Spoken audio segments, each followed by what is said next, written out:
Hola, mi nombre es Carlos Miguel Santa Cruz. Hoy vamos a hablar acerca de la estructura del ácido desoxirribonucleico o ADN. El ácido desoxirribonucleico está en todos los sistemas biológicos. El ADN es la molécula que lleva la información hereditaria, que almacena la información necesaria para determinar ciertas características fenotípicas como el color de los ojos, la estatura, el color de la piel y otras características que hacen que el ADN sea el almacén de la información hereditaria. Lo hace mediante porciones de ADN que se denominan genes. El ácido desoxirribonucleico entonces contiene una serie de compuestos, contiene azúcares, contiene bases nitrogenadas, purínicas y pirimidínicas, y este ADN posteriormente se enrolla sobre ciertas proteínas que se llaman histonas, formando estos, estos agregados macromoleculares que se denominan específicamente como nucleosomas. De esa manera se van empaquetando hasta formar finalmente los cromosomas de las células. Las funciones del ADN entonces son llevar la información en código, duplicarse para pasar la información a las células hijas durante el proceso de mitosis, durante el proceso de división celular. Las moléculas de ADN se van duplicando, se van replicando para transmitir la información a las células que se van originando a partir de las células preexistentes. Expresar la información para la cual codifica. Entonces, estas secuencias específicas de bases púricas, bases nitrogenadas, hacen que se almacenen en ellas la información necesaria para la síntesis de algunos compuestos. También tiene la capacidad de cambiar la información, tiene la capacidad de mutar debido a la acción de ciertos agentes externos que se pueden encontrar en el medio ambiente, así como también de ciertos factores a nivel interno del ser vivo. Pueden hacer estas condiciones que la, la estructura del ADN vaya variando y se vaya adaptando a diversas condiciones que pueden ser condiciones climáticas u otro tipo de condiciones. Composición del ARN y composición del ADN. El ADN junto con el ARN componen las moléculas orgánicas que llamamos generalmente, comúnmente, ácidos nucleicos. Los ácidos nucleicos son moléculas largas compuestas por la repetición de unidades básicas llamadas nucleótidos. De esta manera, entonces, los ácidos nucleicos están compuestos por un azúcar, en el caso del ADN, que es la desoxirribosa.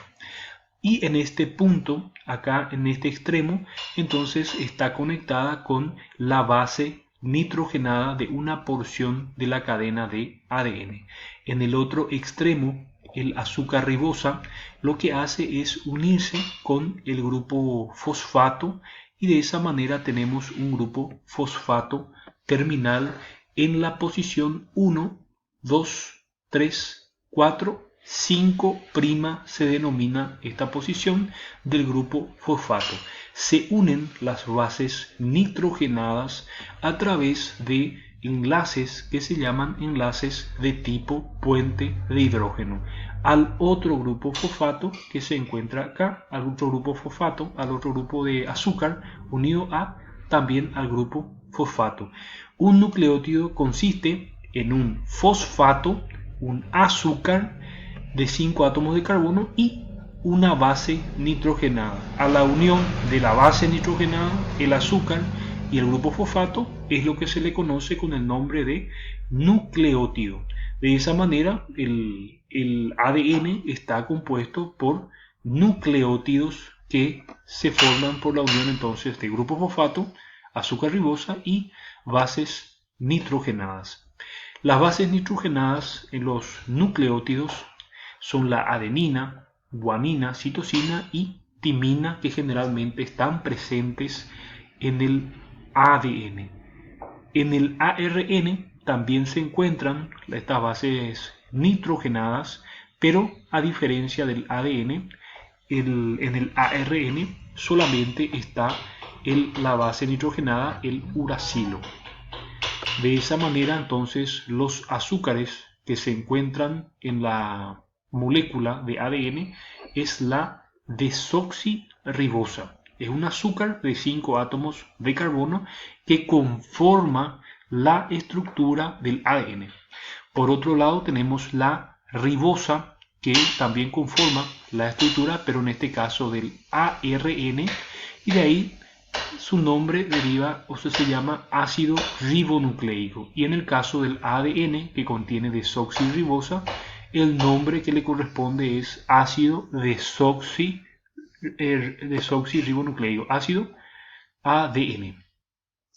De esa manera entonces se van denominando los diferentes compuestos que se encuentran en el ADN. La difracción de rayos X en sus primeros momentos permitió la elucidación de las estructuras de estas moléculas de ADN que en un primer principio se desconocían. Una científica, Rosalind Franklin, fue una de las primeras en determinar la posición a través de las moléculas de ADN, y gracias a los estudios de Rosalind Franklin, entonces James Watson y Francis Crick se basaron en estas determinaciones para poder determinar la estructura del ADN. Al realizar este análisis de difracción de rayos X, ellos obtuvieron una imagen parecida a esto que se observa acá, y de esa manera fueron determinando algunas longitudes, algunas disposiciones de la molécula del ADN para finalmente determinar la estructura y la ubicación, como lo hicieron James Watson y Francis Crick en el año 1953. Una estructura estable, ellos determinaron la estabilidad de la estructura y también la funcionalidad de esta estructura. Tenemos entonces la molécula del ADN, los fosfatos y azúcares en el exterior, mientras que las bases nitrogenadas, como se pueden observar acá, entonces se encuentran en el interior de la cadena, y los que portan la información genética son estas bases nitrogenadas que se observan acá en el centro de la molécula de ADN. Siempre adenina se aparea con timina y guanina se aparea con citosina, las bases nitrogenadas en el interior de la cadena. La complementariedad de las bases, entonces James Watson y Francis Crick determinaron que cuando se unían purina con purina eran demasiado amplios, no se correspondía con la longitud que se observaba en el análisis de difracción de rayos X, era mucho más ancho de lo permitido. Cuando se apareaban pirimidinas con pirimidinas eran demasiado pequeños, y la unión correcta entonces que se correspondía con la longitud hallada en el análisis de difracción de rayos X era purina con pirimidinas, que era consistentes con los análisis de difracción de rayos X. Este es el apareamiento que contienen las bases nitrogenadas dentro de la estructura del ADN. Las purinas, adenina con guanina, se aparean entonces con timina y citosina.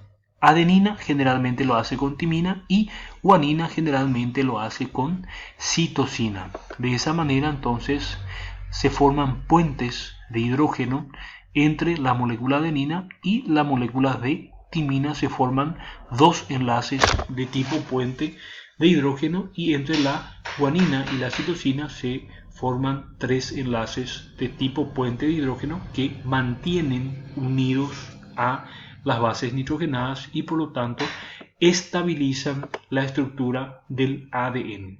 En este punto se puede observar las longitudes que se observan entre las diversas porciones de la molécula del ADN. Esta distancia entre estos puntos está determinado en nanómetros. Los enlaces de tipo puente de hidrógeno entre las diversas bases nitrogenadas que cumplen un rol muy importante en la estabilización del ADN.